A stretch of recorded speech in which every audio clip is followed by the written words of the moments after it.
I'm Rick Kahler. Thanks for joining me. Well, I don't know if most of you know this, but I'm kind of a numbers geek, which might be a little surprising in that the focus of this podcast is on emotions, right? But I do really love statistics. And I thought it might be interesting to combine statistics because financial therapy is about finance, and finance is about numbers. So as important as emotions are to money, which are hugely important, the numbers matter too. And I came across an article that I thought was interesting. It was asking people, how much money do you need to have to be considered rich or wealthy? And this is an age-old question. It has many, many answers to it. Probably the best answer to this is it depends, because it really depends on your definitions of rich, your definitions of wealthy. Are they terms defined by your net worth, your income, your overall well-being, which would include emotional and physical? Is it in context locally where you live, nationally, or globally? For example, and I'm forgetting the exact numbers, but it's like the lowest 1% of Americans are somewhere around like in the 64th percentile of income globally. It's like our poorest are in the are two-thirds up as far as what income would be on a global nation. So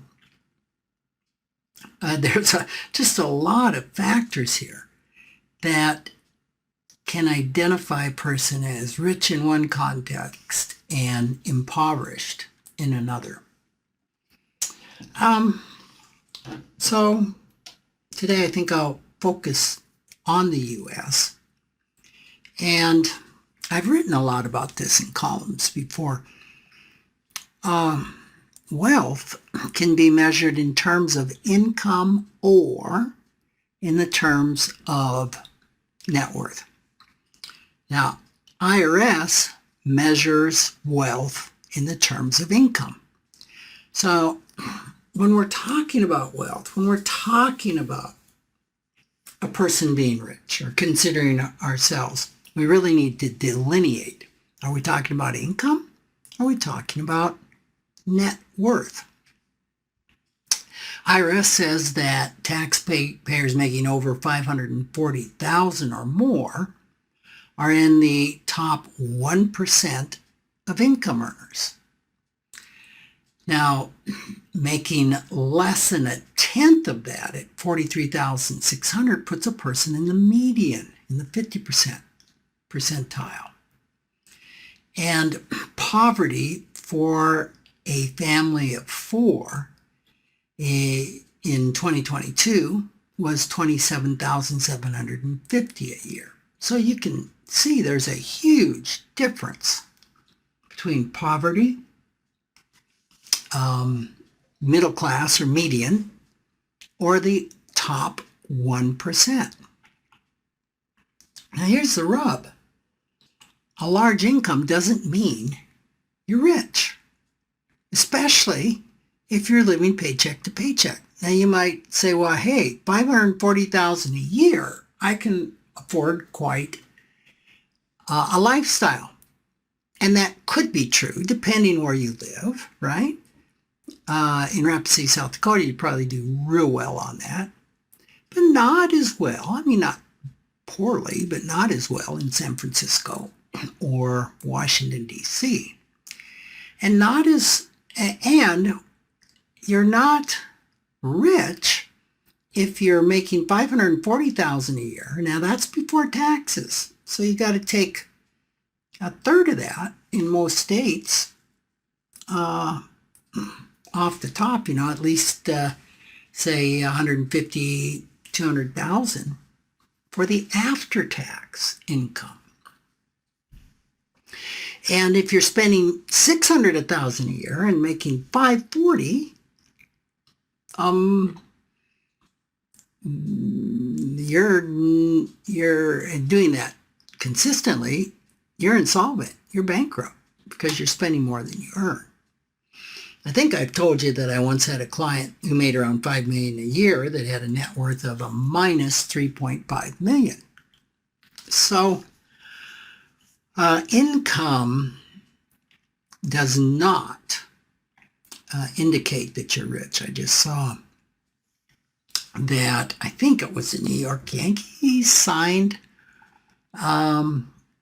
the ball player that hit 62 home runs this year, I forget his name, for, I think it was around $40 million a year for 9 years. That's $360 million over 9 years. Now, one would think, hey, that's probably rich, and certainly 40 million, which is probably closer to 25 million after taxes in New York, that can buy you quite a lifestyle, right?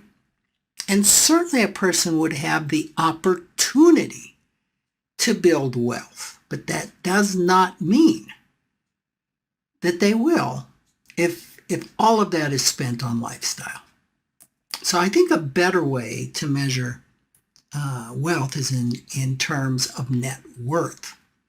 And Charles Schwab does a modern wealth survey every year where they ask 1,000 Americans between the age of 21 and 25, what's wealth?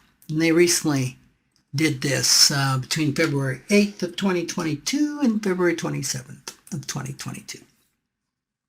I'd like to go back a little bit. In 2019, this survey found it took a net worth of $2.3 million to be considered rich and $1.1 million to be financially comfortable. In January 2020, right before the pandemic, that had increased to $2.6 million to be considered rich. And to be financially comfortable, it was $934,000.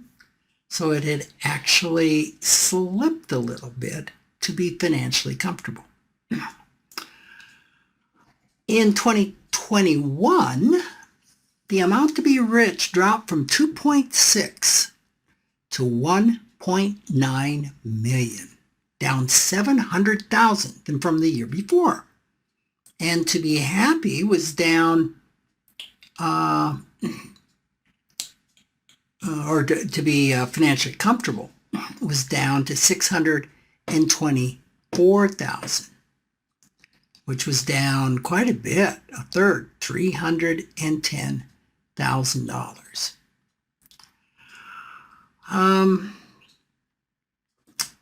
That's pretty shocking. What was the reason for that in 1 year? Well, you might remember in 2020, the stock market took quite a dive. But between January of 20 and January of 21, if you had a diversified portfolio, your portfolio is actually up 5% during that time. So it couldn't have been a financial decrease, right? Because if you had 2.6 million, it would have increased to a little over 2.7 million in a year. And yet, to be rich dropped to 1.9 million. Obviously, the response to that was far more emotional than it was logical. Imagine that. Our financial attitudes are not always about the money, are always about statistics. What would have happened where people felt so much poorer in 2021? Now maybe it was just the effects of the pandemic. February of 2021 was also after the insurrection and the political polarization and instability that people were feeling through the U.S. I think that could have had a lot to do with lowering the bar for what was feeling rich. So a number of things, but I think it drives home that so often our financial calculations are driven by our emotions. And that's nothing new. So let's go to 2022. And in February of 2022, what it took to be wealthy increased by 300,000. So it was up from 1.9 to 2.2 million in 2022. Now, that's still down from the 2.6 million that it was in 2020, just 2 years before. But it was up a little bit. And to be financially comfortable was up 150,000 to 774,000. So it just is always curious to me, the metrics that people use to determine what amount of money that it takes to live a rich lifestyle, right? And I think often what people have in mind of being rich would be, sitting by a pool with a butler serving you martinis or something. I don't know. I would love it if the survey would actually ask that question of how much money does it take to live a rich lifestyle.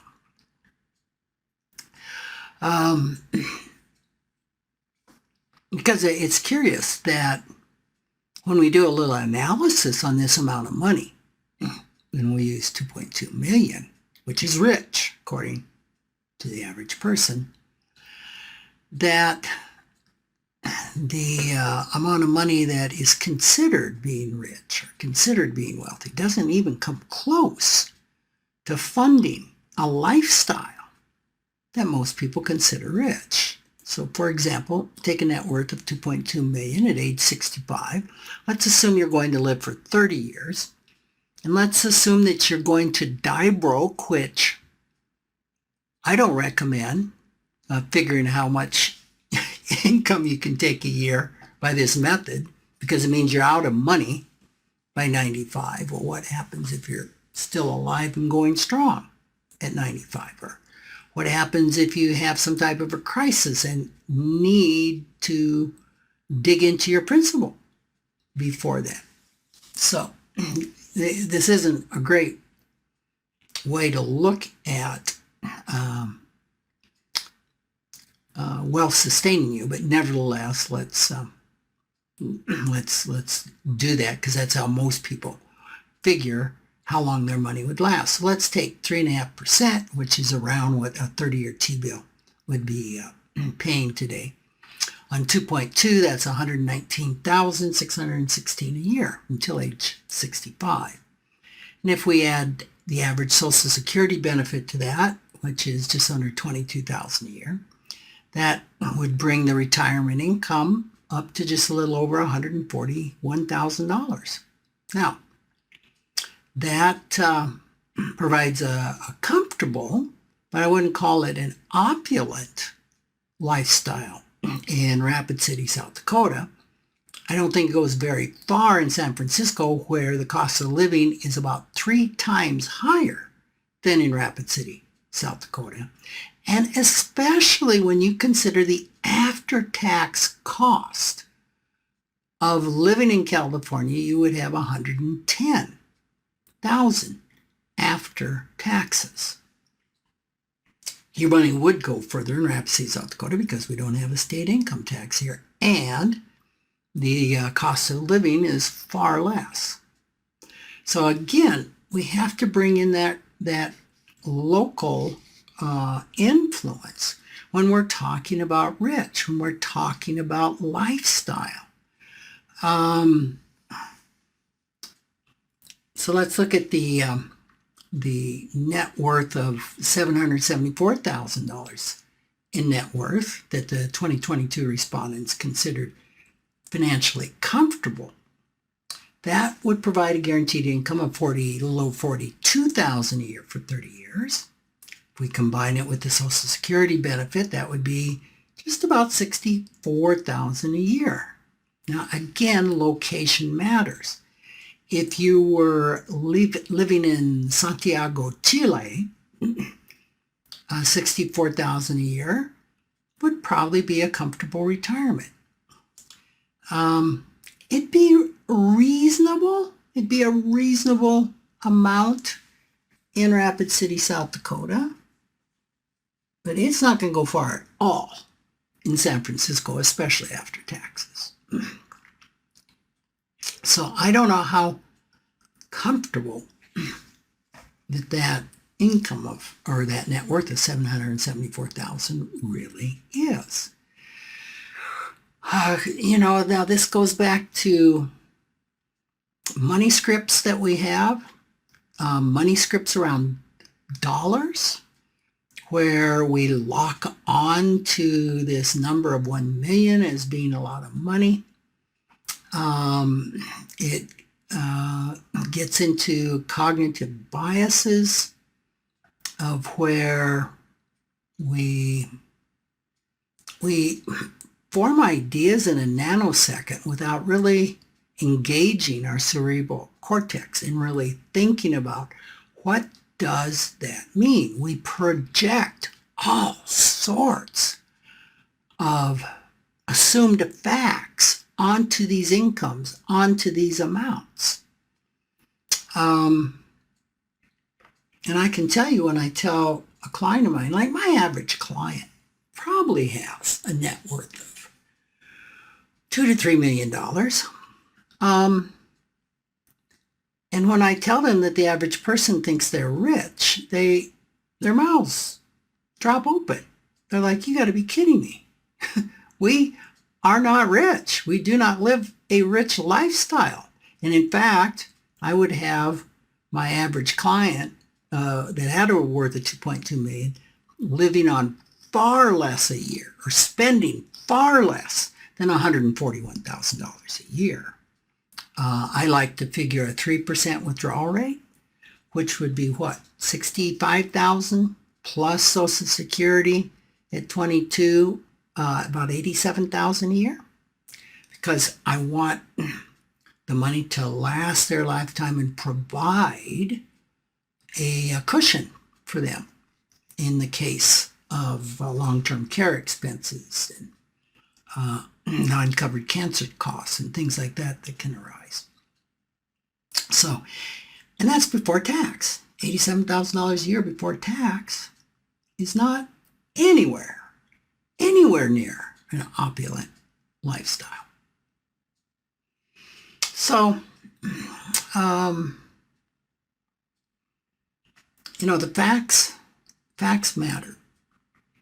And we really need to take a look at what blocks us from being present, from looking at reality. And it can be all sorts of things. It's an unlimited number of things that can block us from being curious, being in the present, and saying, so what does that mean? What does $2.2 million mean in what it can buy?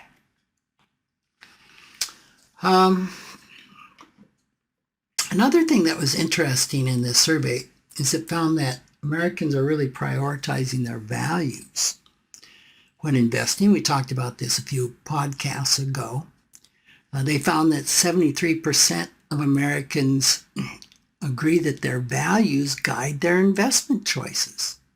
And 69% say they invest in companies that align with their personal values. I find this very interesting. I think we found that 20 or $25 trillion are invested in SRI and ESG funds that are aligned with people's values. And I think this is, the younger a person is, that the more relevant that value investing is. They found that when looking at factors that influence investing decisions, a company's reputation and its corporate values were almost as important as more traditional factors like a company's performance and its stock price. So again, a lot of emphasis being placed on reputation and corporate values. And we've done a podcast on this that where we looked at the notion that values investing impacts the company, which when you're talking about stocks, it doesn't. It can help you feel more aligned and authentic with what you're investing in, but it isn't enough to move the needle on the company's behavior. We've talked about the fact that a boycott of their services or not doing business with them is far more impactful than not buying the shares of their company. Another thing that the survey found is that this values-centered mindset extends to how Americans also think about employment. 9 in 10 of Americans say that it's important for them to feel fulfilled by their work. That's about 89%. And to have coworkers that respect their personal values, which was 85%. And about 8 in 10, or 84%, say that their values guide how they manage their career. And 63%, that's 2/3 basically, say they chose their current employer based on its values. And I find that interesting because I've attempted to have what is described as a deliberately developmental organization, a DDO, that really supports employees in personal growth. For example, we pay a certain stipend annually for an employee's personal growth, whether they would choose certain types of coaching or therapy or things like that. So I was heartened to see that that was important. I know it is certainly important to my associates in my financial planning firm. And in fact, the survey found that 59% of those surveyed would actually accept a lower salary to work for a company that better represents their personal values and interests. Now that's interesting. And this kind of reminds me, we practice a organizational hierarchy, not hierarchy. It's a organizational governance method called holacracy, where we don't have a hierarchy, a corporate hierarchy, but our org chart is in circles, and we don't have managers or supervisors. And the tech department of the state of Washington may still be formed this way, at least once was was formed in a holacratic manner. And the fellow that led that particular division, I think they had about 650 workers at the time, said that they could offer workers in Seattle $100,000 a year and compete with Microsoft that was offering $130,000, because that was the value of working for a holacratic company, which is a purpose-driven company, which typically is going to give workers far more say in what they do, and an ability to really impact the company's values and where the company is going. So values are playing a big deal in the workforce today. And interesting enough, the survey found that nearly half of American workers, 43%, are interested in changing employers over the next 12 months. And Gen Z workers are even higher than that. Finally, to kind of round this out, they ask the survey folks what money means to them personally. And the survey showed that freedom was the top of the list. Flexibility was 23%, and opportunity was 18%. So people found money means freedom, flexibility, and opportunity. Now we know that those answers are money scripts, right? Because we could come up with a number of scenarios where money doesn't buy freedom at all, where money can result in the lack of flexibility and rigidity, and where money can mean a loss of opportunity. So those are all money scripts. What we hope that money can mean to us is it can support our quest for meaning. And that was not asked on the survey. The most significant result in this, both before and after the pandemic, is when they were asked what was most important, people said relationships and health were the most important, and that having money came in third. So and that's very, very in line with lots of other surveys that say relationships and health are the top things that our money can support us in obtaining. So I hope you've enjoyed my little dive into statistics. As always, even in the statistics, the emotions come rushing through. So thanks so much for listening, and I look forward to being with you next week. Take care.